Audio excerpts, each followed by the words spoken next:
Hey yo, what's going on everybody? It's Tylarious, aka Ty Killington. Yeah, man. Alright, listen, I have a very important video for you guys today. We're talking about the MC Biker business raids, how they work, and how to avoid them, most importantly. Alright, so please pay attention to the video, watch it all the way through. This is very, very important. This week, it's double cash money on biker business sales. It's 40% off the supplies. It's epic, okay? So these raids, though, they're going to be popping off this week. So I want you guys to understand how they work. I don't want you to be, turned off from the MC business because of the raids. It's part of the money grind. You know what I mean? So don't worry about it. This video will help you understand this. It'll help you avoid the business raids. It'll help you be able to make millions and millions of dollars this week with the MC Biker business, okay? So before we go any further, make sure you guys are subscribed to my channel with notifications turned all the way on so you don't miss out on important information like this video right here. All right, let's go ahead and get into it. First up, MC raids only occur while you are registered as a MC organization. Okay, so keep that in mind. They only occur if you are registered as a MC. So please pay attention to that. Now, it is a good practice to register and disband inside a MC business. Now, back in the day, this would help negate any kind of raids. Not anymore. It does still help, but it will not negate any raids 100%. So keep that in mind, okay? And then raids are triggered by two things. The first is the amount of product that you have in each one of your businesses, and the second is your idle time. Basically, how much time you spend idle not inside of an activity. Now, we're dealing with Rockstar here, so there's going to be some gray area with that second one, the actual idle time. All right? And the idle time and product amount is also dictated by whether or not you have the security upgrade. And that's very important.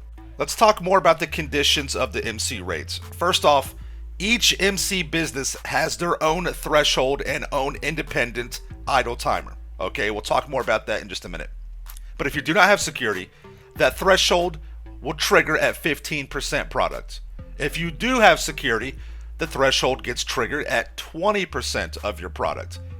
And the idle timer, the amount of time that it will actually take for the raid to actually happen, you'll get a 50% bonus with security upgrades. So I know a lot of people in the comments will be like, no, don't do security, blah, blah, blah. I get that. And I would say security is the last thing that you would spend money on for your upgrades. I would get the equipment and the staff upgrades first, and then security last. But yes, it still does matter. It still does help out. But you are still going to get rated. That's just the nature of this actual business. Okay? And there's something else very important. When you are getting rated, pay attention to what the actual game is telling you, because there are multiple different types of raids for these businesses. Now, I don't want to get too much into that because it'll bog down the video, and that could be something for a little bit later on. All right? But let's talk about what this actually looks like for each MC business. The top left box, we have the values without security. The top right box, we have the values with security. On the left side of the screen, we have each one of the 5 MC businesses. The Coco, the Walter White, right, the Heisenberg, the Counterfeit Cash, your Ganja Farm, and then the document forgeries. I apologize, you have to talk in code. YouTube demonetization, you know how it is, okay? So first up, we got the Coco. If you do not have any security, the raid timer will kick in at $80,000 of product, which is roughly 15%. And then after 3 hours of inactivity, not doing anything, the raid will actually happen. So with security, that product limit will get bumped up to 20%, which is $112,000. And your auto timer gets bumped up 50% to 6 hours. Okay? Now, with the Heisenberg, the Walter White, okay, without security, the product threshold is at $68,000 and your auto timer is at 4 hours. With security, the product threshold gets bumped up to 20% at $95,000. Now, these are roughly numbers, okay, roughly, right? And then the idle timer gets bumped up 50% to 8 hours, all right? Now, the Counterfeit Cash, without security, you're looking at a product threshold of $56,000 at 15% and a 5-hour idle timer limit. And then with security, the product threshold is bumped up to 20% at $78,000 roughly again. And then the actual idle timer is kicked up to 10 hours.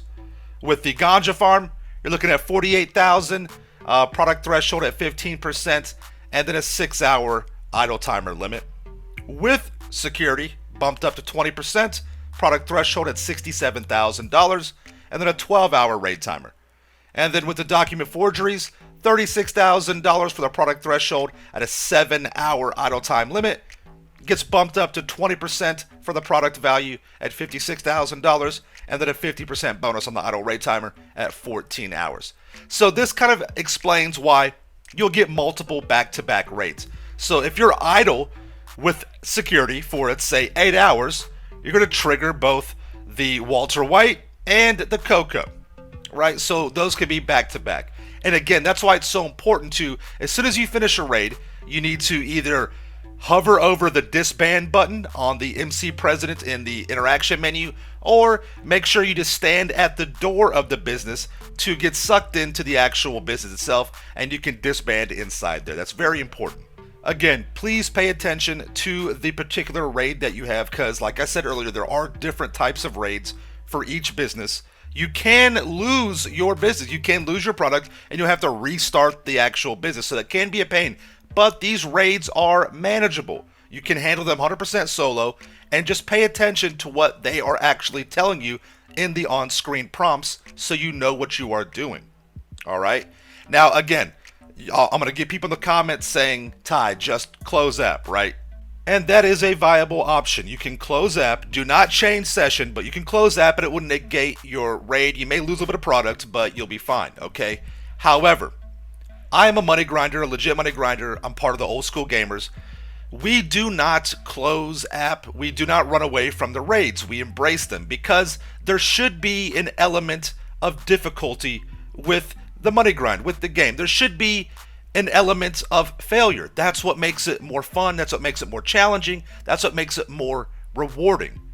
It really does. So please use this information to combat these raids, not run away from them, okay? And listen, man, if you end up failing, so be it. It's all good. You'll be fine. You can just restart, do your thing, and it will be, a lesson well learned. I promise you that, okay? If you guys got any questions or anything you want to add, leave them in the comments down below. Thank you all so much for watching. I hope this helps out. Make some money with these MC businesses, man. This week is going to be great. And in the future, the MC businesses are a great addition to your money grind portfolio, all right? Thank you all so much for watching. Make sure you're subscribed to my channel for the illest and realest content in the game. Smash that like button. We'll see you guys in the next one, all right? Peace out. Yeah.